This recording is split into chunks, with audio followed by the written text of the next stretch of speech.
The following was recorded in front of a live studio audience at the Studio 21 Podcast Cafe. This is the United Podcast Network.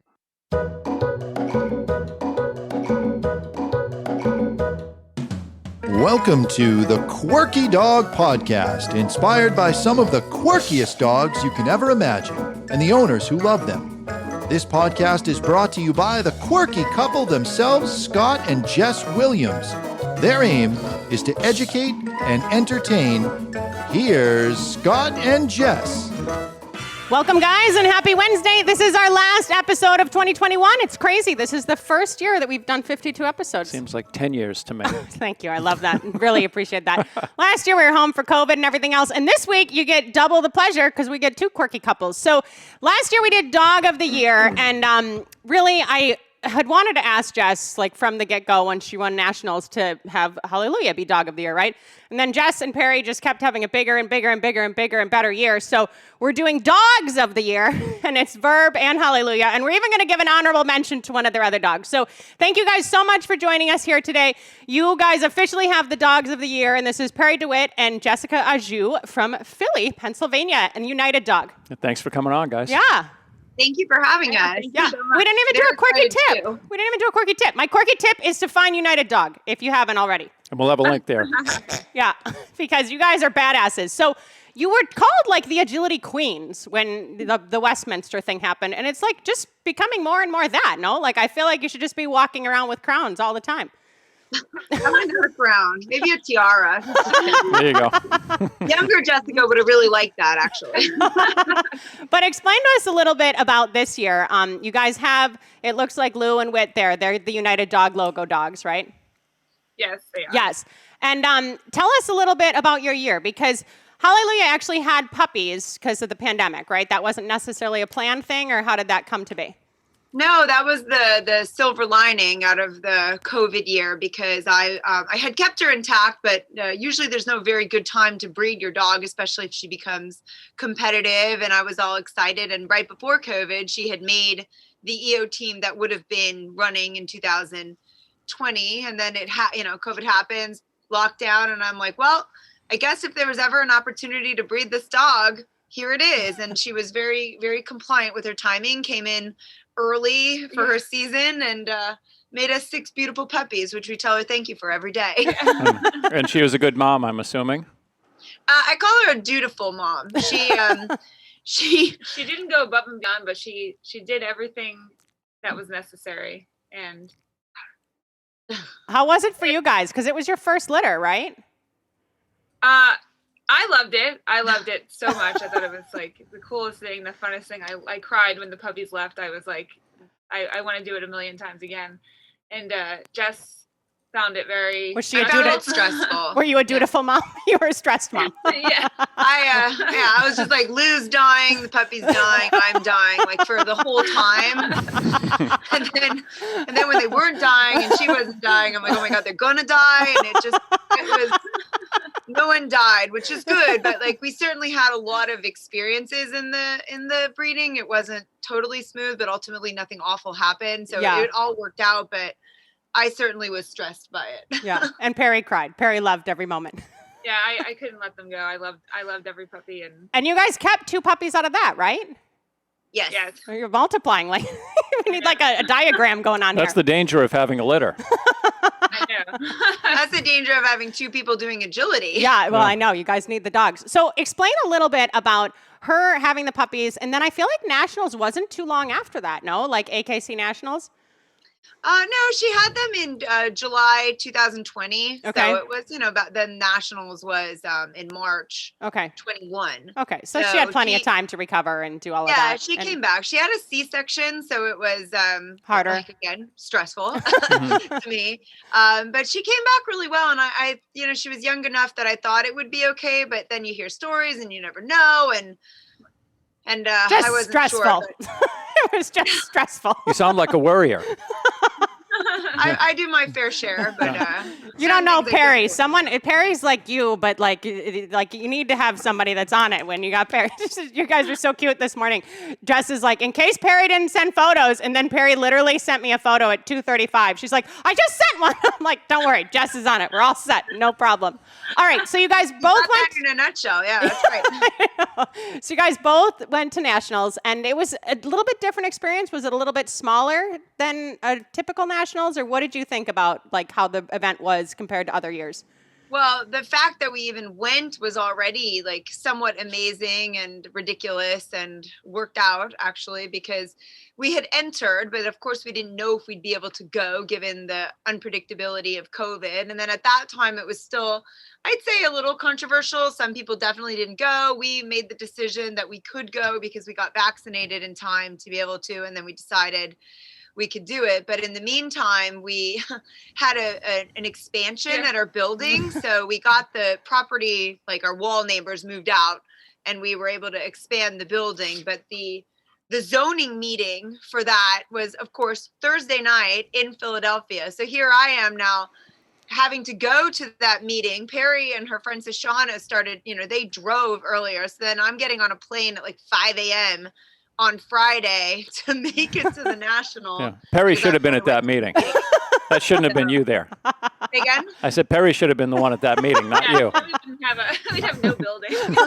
No, we know that from experience. That's the thing. Like once you get your town meeting, that doesn't change. I missed a Dixie Chicks concert for that. So that was stressful from the get-go, and then you made it, and it obviously was a great event. So it was fun. I mean, it was smaller comparatively to normal, but ultimately, I mean, I think the biggest difference for me is, well, one, it went really well. I almost feel like I should not go back because I ran 3 dogs, and obviously Lou won, which was amazing. And I got Optimus into the finals, and I run a German Shorthair Pointer for a client of mine. And she was the one I think who benefited the most from this little bit smaller year because she ran 3 clean.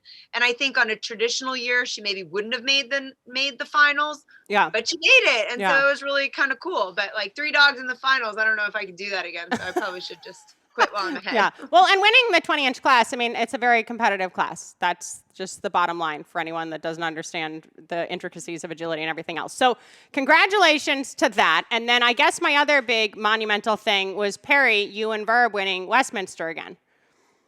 Yeah. Did I miss something big in between? Because I barely keep up with our lives, much less yours. So was there anything else that was like, oh my gosh, you forgot about this big thing? That was the next kind of big thing for the year, right? Yeah. Okay. No, there was no other litters in between that we missed. Right? Well, the only thing I did is I went and spayed Lou in July. So I was like, let's cut her open one more time and see how that goes. But it went fine. And she lived through that too. So that stress is now completed. And Westminster. So walk us through that a bit, because you guys both have had the privilege of like winning Westminster, like the whole kit and caboodle in the past, correct? Yes. Mm-hmm. Okay, and can you just tell people like the difference between winning Westminster in a height class versus the whole thing, just so they understand? In a height class versus the whole thing? Yeah, like there's multiple Westminster winners, and then there's like the woo, look at us. Yeah, I mean, it's a bit controversial, and so basically the overall winner is the dog who has the fastest yards per second. So they wheel the course and do some math, and it's not necessarily the fastest time, but the dog who has the fastest yards per second, which was Verb both these times. I do think it's a controversial thing, and I think people think it's unfair, but I think it doesn't. No matter how you look at it, there's going to be, it's unfair to do it anyway. It's hard to judge little dogs versus big dogs. So often the 20-inch dog is the one that has the benefit of more yardage, but then again, they are running more yardage usually. So and jumping higher, jumping higher, more airtime, all that. But and you can't keep everybody happy. That's just the bottom line, especially in dogs. Jeez Louise. All right, so you probably like in spirit with confirmation, right? Judging all the different dogs against each other. So exactly. So the people that win don't have a problem with it, I'm sure, right? So well, I do a little bit, because I feel like I see, sometimes I see some, comments on Facebook, he didn't deserve to win, or this dog that ran faster should have won. And, I'm not making the rules, and I'm not sad about winning, but I also don't feel like, it just feels weird. Yeah, no, I got it. I wanted to explain that, because people that don't get Westminster, it's kind of like, oh, what do you mean there's a big winner? How did they win the whole thing? So with Verb, you won. What was the first year you won? That was 2019. Okay, and then Jess, when did you win? I won it the year before with Famous in 2018. Okay, so Jess was first, and then Verb, and now Verb is the only dog to have won the whole thing twice, correct? Correct. Okay, so then this was another big accomplishment. I'm like, I can't. And can you explain the Verb Lou connection, because that's even like more of a thing? Yeah, Verb is Lou's father. Yeah, so there's a lot of like lineage going on here, and it's all. Well, that's dropping another down. thing that makes it unfair. I can see why people are hating on Facebook. Stop running all these damn great dogs. So you guys ran Westminster, and then you had won Westminster again, and then now since that point, there's been like tons more accomplishments. Yeah, it was the fall is usually a big time for agility. They had moved the Westminster later in the year because they wanted to do it outside instead of like in the city, in New York City in February. And then we had decided to go to the US Open, which is sponsored by UKI, which is also a tryout for their world team. And then a couple weeks later was the European Open team selection. So it was all kind of culminating in this. All right, so tell us how that went for you guys. It went very well. We both made both the teams that we were trying out for. Verb isn't trying out for teams anymore. He's actually moved to preferred, so he's jumping 16. He did very well at the U.S. Open, jumping 16. He won the biathlon and Master Series. And the Master Series. Good boy, and Verby. His son, this needy the orange dog, one. he did well. He won the national final at the Open and was the top point winner at EO tryouts. So. And both Lou and Whit have spots, correct? Yes. Yeah. Okay, so the logo of United Dog and these dogs and everything else have spots. Can we do the Whit picture real quick, just because I felt so bad that we left Whit out? Because we already had two. But so that's all three of them together. Verb's in the middle. He was the dad, and then Lou and Whit. So Lou, you guys kept puppies out of Lou, and just tell us a little bit about them and bringing them up, and just touch on that briefly, since that's kind of like the next generation too for you too. Sure. Well, the first thing we'll say, is Perry is completely obsessed with her puppy, and her puppy is named Jenny and looks exactly like Lou, as you can see. She's a good one. Perry broke her boy rule. Like, this was a thing. This is the first girl we had. It was weird because Whit and Lou were from a litter of 6 and 5 girls, 1 boy. Whit was the only boy. And then lo and behold, that happened again in Lou's breeding. We had 5 girls and 1 boy. And this little puppy, I think Perry was going to take her by the time she was 2 weeks, because she needed to be bottle fed. And this one was like, I'm going bottle fed. Don't touch me. Like, she's training a 2-week-old who can't hear. The eyes aren't open, can't hear. And she just trained her to bottle feed. Literally, I watched her do it. I'm like, you're probably going to keep that puppy. The bond was established. Yeah, exactly. And then do you want to let Power out?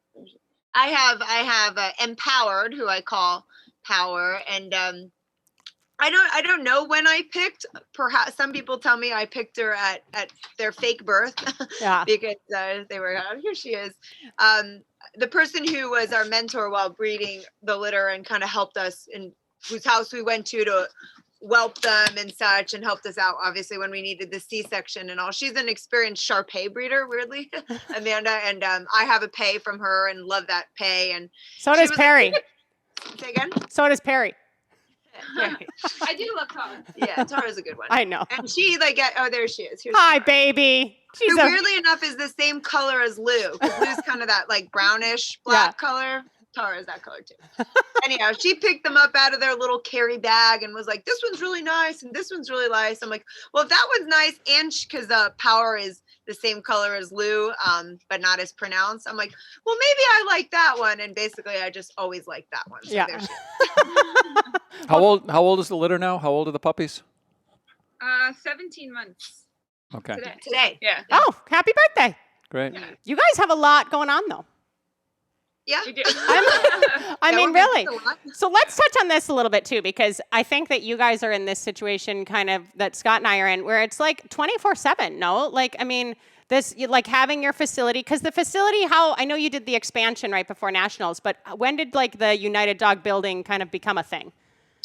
We got the keys in July 2019. Okay. And we got set up through the winter, and then we closed in March for the for the pandemic. Happy new business.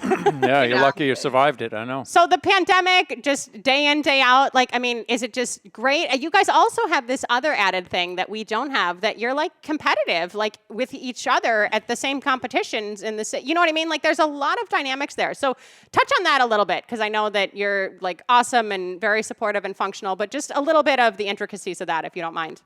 Yeah, well, I think first of all, it's hard for sure. Yeah. It's great. And we do spend time talking about how to keep it functional, because certainly we are both very competitive. And while I'm very happy for when she's doing well, I'm like, I want to do well too. And then the reverse is true as well. And it's always easy to get along when everybody's doing well, like when we're both doing well, but that doesn't happen all the time. Like there's definitely been years where I've not made a team and she's made a team, and those are more difficult to get through. Yeah. And at least we're getting a lot of practice to it.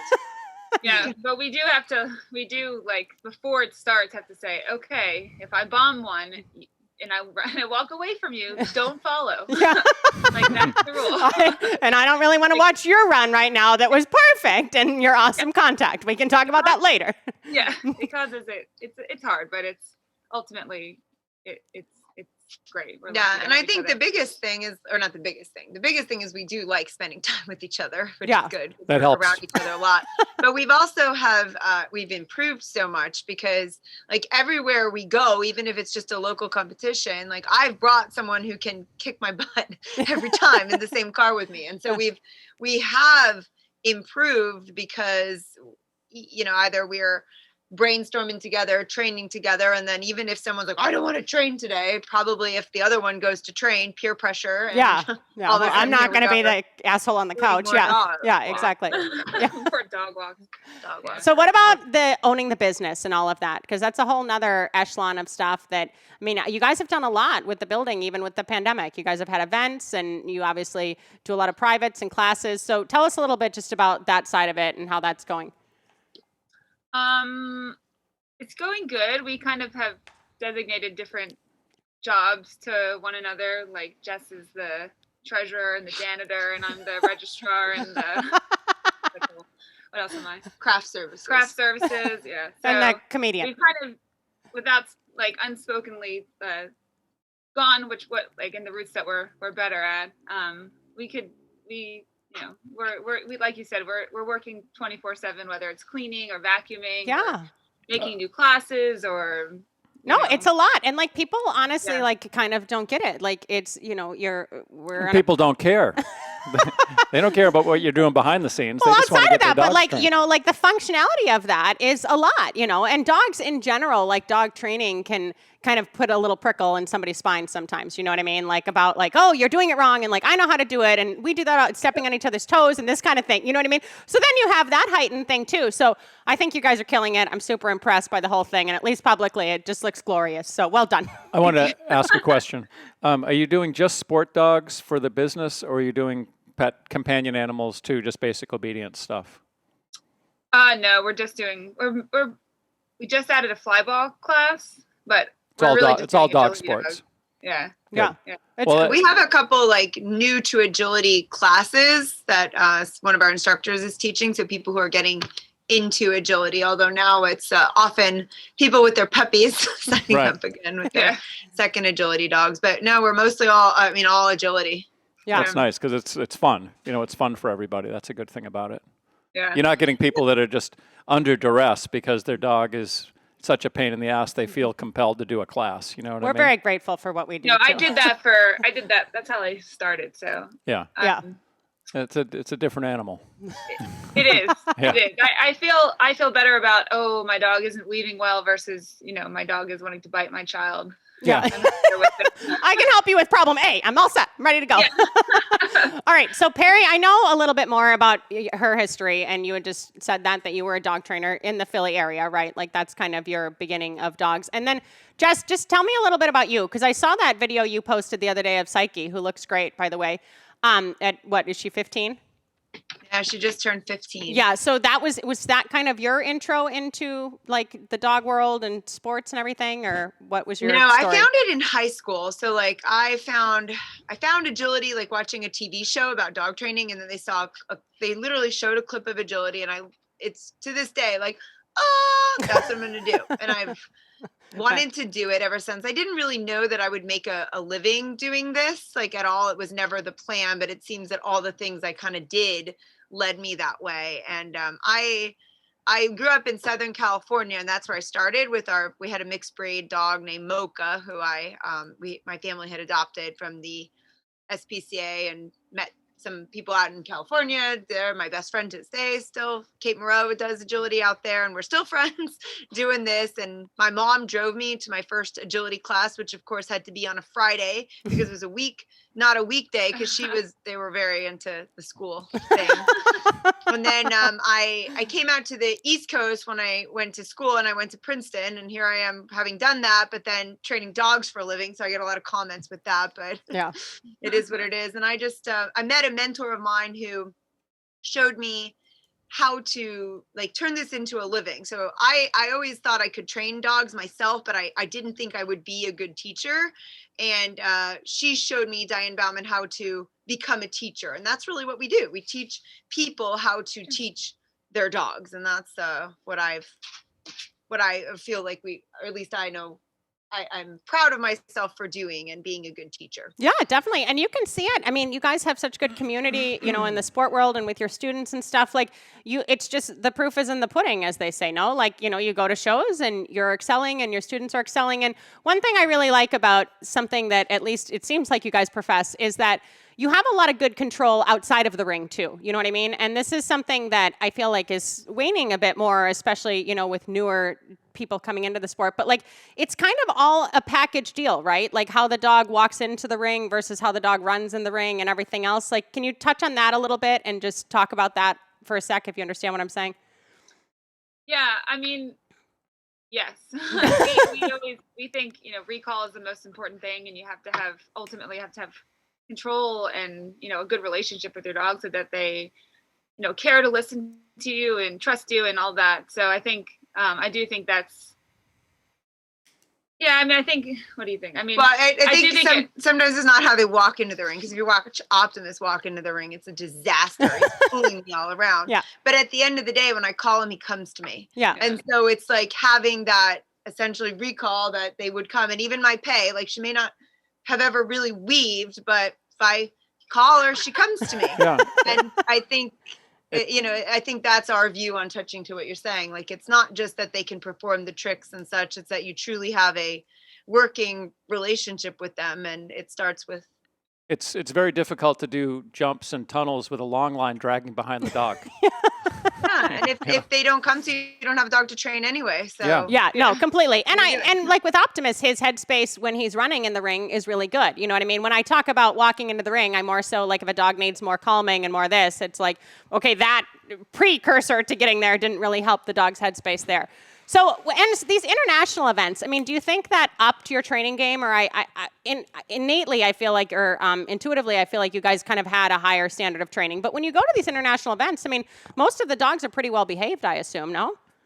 It's so different in most places that we've been. I mean, we haven't been everywhere, but they have like, even like I remember the first time we went to Europe, and I took my dogs to a park in Stockholm, and it was like kind of in the middle of the city, and there's just dogs of all breeds just off leash with their owners everywhere, and like not running up on people and not minding their own business. And they just have it seems like they have a more, I don't know, it's like hands off, but the dogs learn from the beginning to just be with their owner and trust their owner, and they're not so pent up because they're always on leash, and then they get off leash for the first time and go crazy. And so in the competitions in Europe, there's people walking their dogs off leash through huge crowds of dogs, and the dogs just mind their own business. And we don't have the opportunity here as much to even expose our dogs to that type of scenario. Yeah. So, and the problem and the cultural difference. And I will say this, because still it's, we don't see the breed diversity over there, or at least on the bigger competitions we've gone to. You get your typical,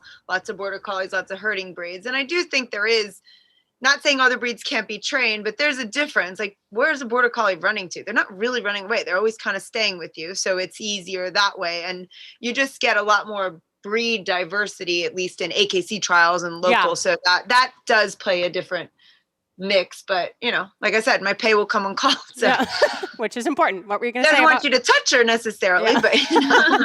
Well, I was going to say that in Europe, people are more respectful of other people's dogs also. So they're not going up and undermining your recall by petting and giving your dog treats when you're calling them saying, hey, you know, leave the dog alone. I'm trying to do something here, you know. It's just a different experience with the international travel with dogs, for sure. And you guys are, you know, getting more and more involved in that and everything else. Where do you get to go next year for your team? We're going to the Netherlands in May and Belgium in July. Exciting. And everyone will be traveling safely, I'm sure. It's going to all be ready, rocking and ready to go. We'll put it on the calendar. But we'll see. At least. I wanted to ask real quick, dogs aside, do you guys, because it's a very athletic sport and you got to run your butt off to keep up with that dog and whatnot. So do you work with your handlers on their movement away from the dog and getting them running so that they can be quick too? Because the dogs outrun all of us. You know, you got to have that quick relationship with your dog, you know? Yeah. It's not a loaded question, but it's a no. The short answer is no. We don't. We're really, I mean, and Jess is too a little bit, I'm a dog trainer at heart.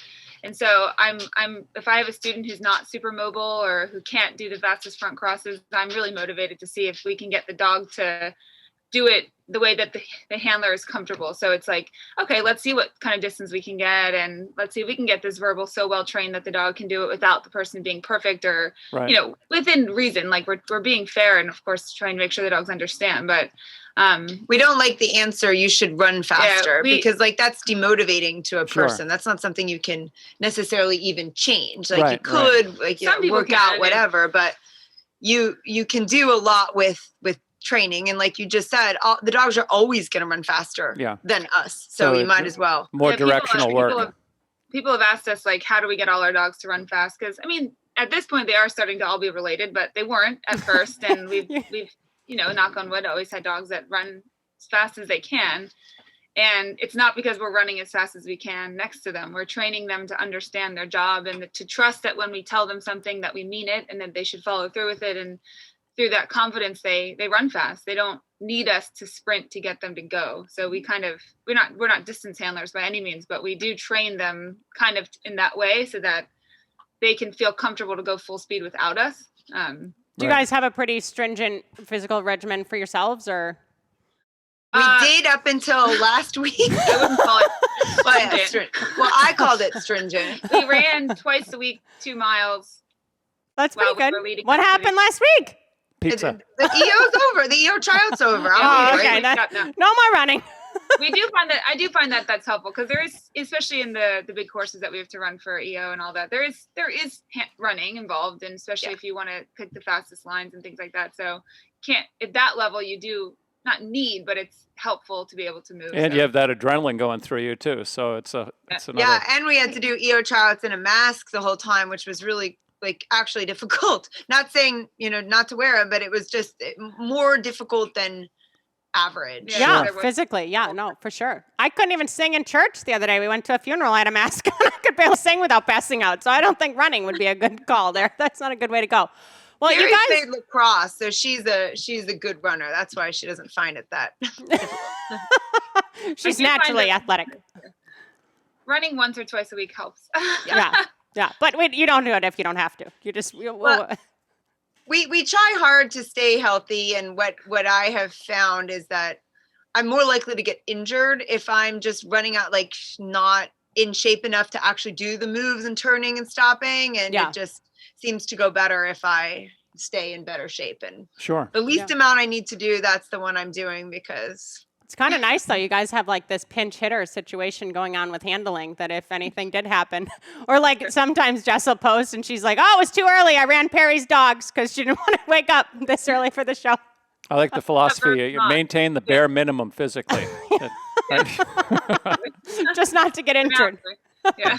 Well, I mean, it was a full-time job, honestly, keeping them in shape and us in shape before the EO. And I think one of the benefits of COVID is we actually got a lot more time to spend with our dogs last year and started taking them on much more walks and hikes and stuff. And they got actually in very, very good shape. And our goal was to like sustain that and get them completely ready for the physical demands that the EO tryout is asking of them. And US Open, that's a lot of runs, and the jumps are big and the courses are huge, and they need to really be in good shape in order not to get injured. And I think, at least for me, this year was the best shape that our dogs have ever, or mine, yours too, like have ever been going in. And it definitely was reflected, but it took a lot of work. Like we would like be running in the middle of the day because it started to get late or, dark before. And then we're not going to run in the dark. At least I wasn't going to. And then here we are racing the sun to like take them on their walks and all this stuff. So it was a lot of work. And so now it's like the holidays. Yeah. And it's a little bit of luck too with the dogs. Sometimes they can come up lame over some ridiculous little thing, True. Yeah. We spend a good amount of time and money and driving to our favorite Canine, RPT to keep them in good shape. Yeah. Well, you guys had a great year, and we're very happy for you, and congratulations. And your dogs, of any dogs out there, definitely deserve to be named Dogs of the Year. And I also want to say, you guys are nice people, and thank you for that in the dog world too. It's kind of unusual. But it's true, really. It's nice. It's nice to have people that, like, when they pop up in your feed or they pop up in an event, it's like, hey, look, like, it's fun. It's Jess and Perry. So thank you for being in that segment still, because the dogs were, you guys know, dogs were really a lot of fun back in the day. So let's keep them fun. What did Jenny do? Did she do big kisses? Lou. She growled at her puppy. She doesn't like that one. Lou said, you're not in the club. White face goes down. She does. Yeah, she doesn't like the white face. Dutiful. Like she liked to eat the poop and she fed them, but dutiful. You're stressful. Lou's dutiful. All right, you guys have a great New Year. You got any big plans for the New Year? We are going to go out to California to visit with my side of the family. Oh, so I'm fun! excited Great. to do that. All right, fun. Well, have a safe trip, and there's a lot of COVID going on out there, so be careful. Yeah, and best of luck in 2022. All right, you guys, this year we didn't do Dog of the Year, we did Dogs of the Year. You can represent Verb with your blue pig, and I'll represent Lou. And congrats to Whit, too. And Jenny, we love you, even though your mom doesn't. Thanks, guys. Thanks, Jess and Perry. Keep it quirky. Thank you. The views and opinions expressed by the hosts, guests, or callers of this program do not necessarily reflect the opinions of the Studio 21 Podcast Cafe, the United Podcast Network, its partners, or affiliates.